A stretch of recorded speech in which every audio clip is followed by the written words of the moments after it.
Order! Order! You are an incorrigible delinquent at times. Behave yourself, man!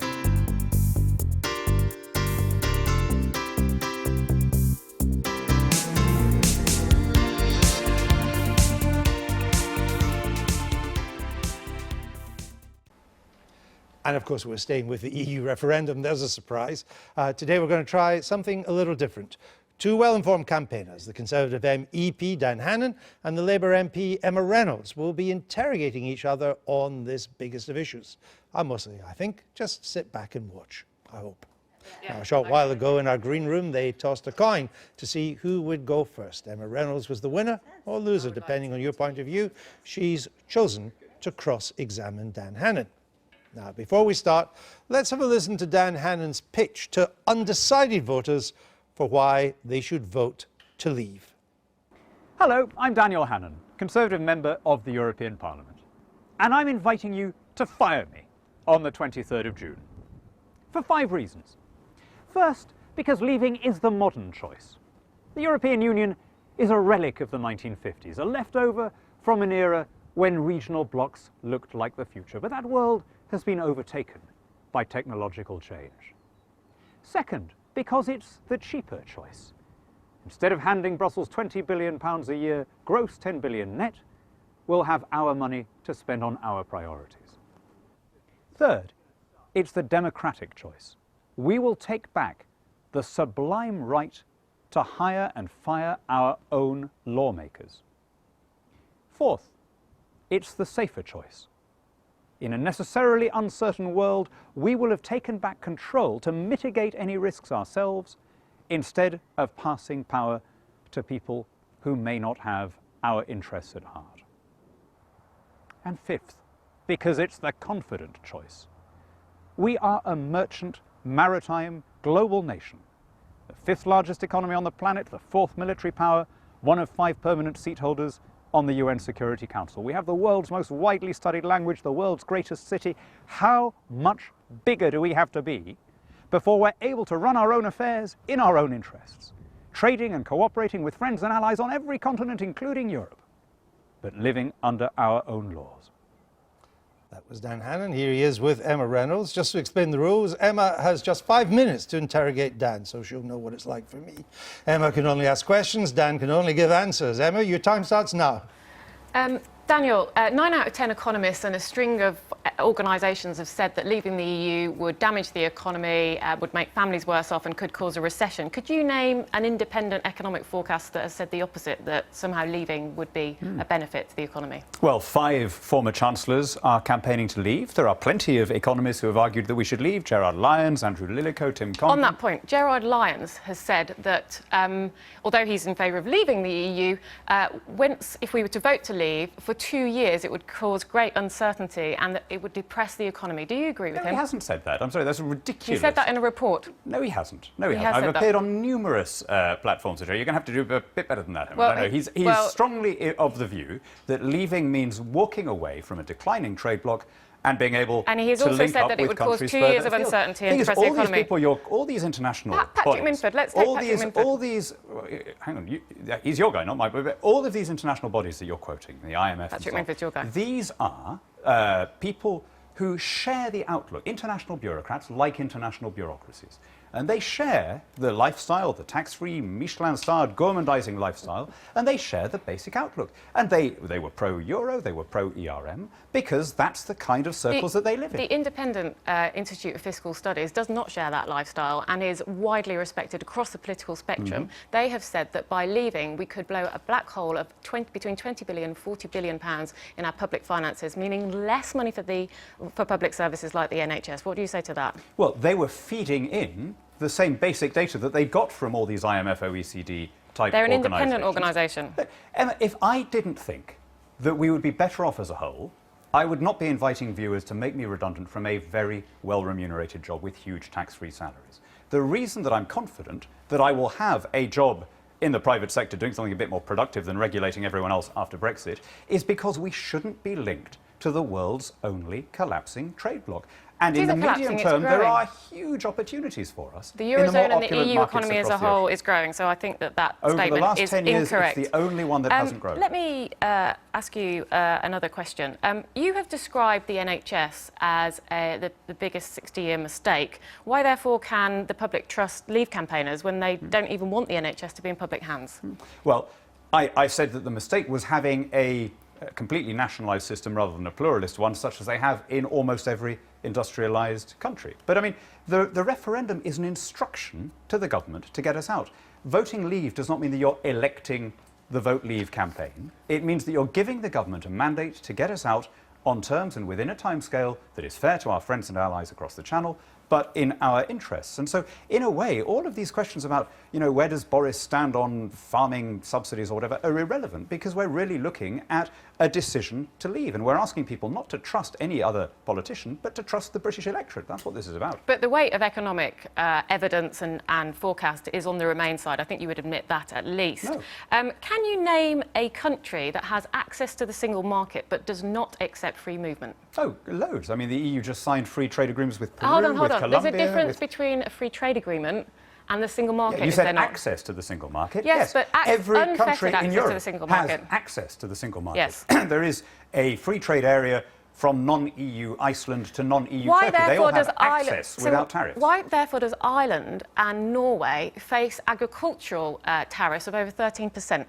Sorry, Ireland and Norway? No, Yeah. Iceland and Norway yes. Iceland face and Norway, agricultural yes, tariffs. Iceland and Norway have very wisely chosen to stay out of the common agricultural policy. So that their farmers face those sorts of tariffs. And their farmers are 1 minute. strongly in favour of staying out of the CAP. And if we did the same thing, instead of being doubly penalised as a net food importer with efficient farms, we're paying more into the CAP than anyone else, we're getting less out of it than anyone else, we could have a British farming policy tailored to suit the needs of our own farmers, and it would benefit our consumers as well. You were recently in Northern Ireland, and you suggested that if we leave the EU, that the border would remain open between the Republic of Ireland and Northern Ireland. And it would. Right, OK. So how, therefore, can you guarantee that if you want to stop free movement, that European migrants wouldn't come through that border? Well, You're leaving the back door open, aren't you? illegal migrants could come through that border today, but don't. We have had a common travel area. But they could come through legally because they wouldn't have to be We've had a checked common at the travel area, border. which includes the UK and Ireland, which are in the EU, also includes the Isle of Man and the Channel Islands, which are not in the EU. But it wouldn't be stopping long free movement, would it? predates That's the my EU. point. But the point is,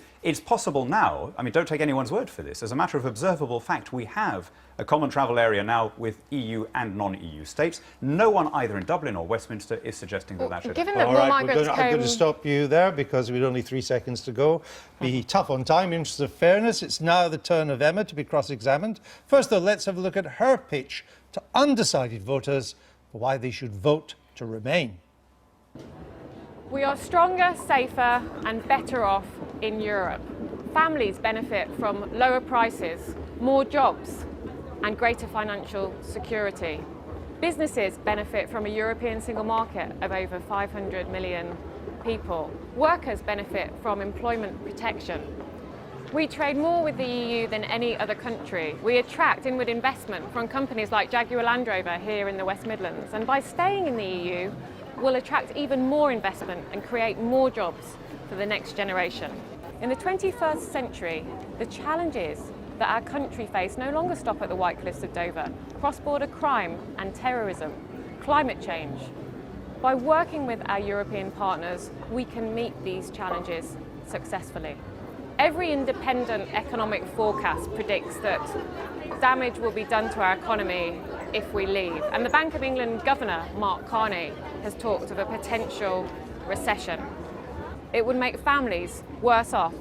It would create a black hole in our public finances, meaning less money for our public services like schools and the NHS. It's simply not a risk worth taking. Vote to Remain on the 23rd of June for more jobs, prosperity and security. It was Emma Reynolds. Dan, you have 5 minutes to question Emma. Off Thank you go. Well, Emma, as you know, the EU is not a settled dispensation. It's undergoing the euro crisis, the Schengen crisis, the migration problems, and it's evolving. What would you say are the greatest risks of remaining?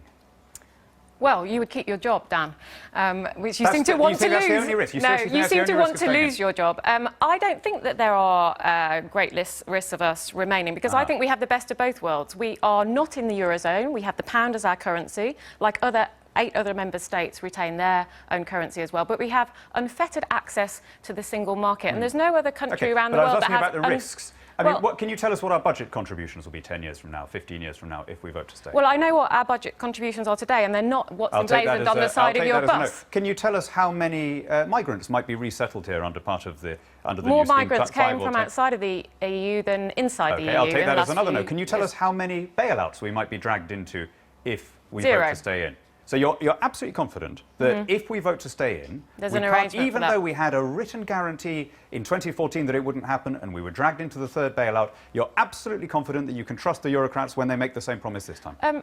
Are you a Eurocrat? Because, I mean, you say Eurocrats, but you're an MEP and you get to vote. I asked the question, sir. Yes, that's true. So I don't think that we are run by Eurocrats. I think that MEPs like you and our ministers who go to Council of Ministers meetings, who win overwhelmingly 97% of the votes in the last 12 years, I don't think we're run by Eurocrats. But the point is, I mean, you can't really answer any of those questions about how it might look if we stay in, right? So there are risks both ways. Do you think it's safer for us to take back control so that we can mitigate those risks ourselves, or do you think we're safer passing control to people who may not have our interests at heart? I don't know why you as a Eurosceptic mistrust our European partners to such a great extent, because actually the challenges that we face, as I said in my video, in the 21st century, whether it's climate change or cross-border crime and terrorism, they are challenges that we share with our European partners. Well, let me ask another question. I mean, we have in this country and you're an example of it, a very high-minded, radical tradition that has been very good at dispersing power away from oligarchs to the general population. As an heiress to Wilkes and Payne and the suffragettes and the Chartists, do you feel comfortable backing an elitist, anti-democratic project where supreme power is wielded by people who are immune to the ballot box, where we have to pay more to wealthy French farmers than to poor African farmers, and where we've inflicted joblessness and misery on tens of millions of working people around the Mediterranean while Eurocrats fly around in private jets? Does Emma feel comfortable as a person on the centre-left lining up with those policies? I feel comfortable because I think the EU has been a force for good in terms of employment protection for workers in the way that a Conservative government never has. I feel comfortable because we elect our MEPs and we elect a government that sends ministers to Brussels who have the final say on European regulations. And I feel comfortable as an MP in our British Parliament that over the vast majority of policy areas, whether it's health, housing, education, policing, we have competence in those areas. So Lord Rose, leader of the Remain campaign, says vote Leave and we'll get higher wages. Paddy Ashdown, also on the Remain campaign, says vote Leave and we'll get cheaper food. Don't you think there are benefits to the majority of low and medium income people in this country from having that boost in household income? On the contrary, I think it is... So they're wrong? Yeah, I think they are wrong. Yeah. On the contrary, I think it is people in my own constituency and low and middle incomes who will suffer the most if, according to the Brexit economist Patrick Minford, our manufacturing is eliminated if we leave the EU. If, according to the Bank of England governor, who has predicted a recession if we leave the EU, it will people be on low and middle incomes, the people I represent, who will be worse off, not people who are earning high-income jobs. What do you think is the strongest argument for voting Leave? I don't think there is a strong argument for Do you voting think there's Leave. any at all? I don't think there is a strong argument for voting Leave. And you see, I think this is one of the things that puzzles a lot of people who are trying to make up their But minds. then you don't think there are any benefits of us staying in the EU? Actually, do you know what? I can see arguments on your side. Can you? It's not my job to tell you what they are, but I can see them. But what is extraordinary to me is that people who think of themselves and make an issue out of being so broad-minded and reasonable really struggle to see that there is another point of view at all. It just can't put themselves in the shoes of the people who the EU is not benefiting, which is the vast majority of people in this country. Well, I think there's a lot of scaremongering on your side about, you know, if we stay in, what might happen, because actually if we stay in, we'll pretty much have the status quo. We'll have access to a market which we trade more with than the rest of the world. 44% of our exports go to the rest of the EU. The weight of economic opinion and the weight of business opinion is that we should stay, and our trade unions, who represent more than 4 million of working people across the country, also think we should stay. So I'd rather listen to them than you. Thank you very much. And do you think that the European Union is a growing, successful scheme that people would join today if we were not already Well, in the it? European Union economy and Yes the or no? Eurozone economy is growing, yes. All right, that's a yes. We end it there. I thank you both for that. Just done myself out of a job. I've been getting away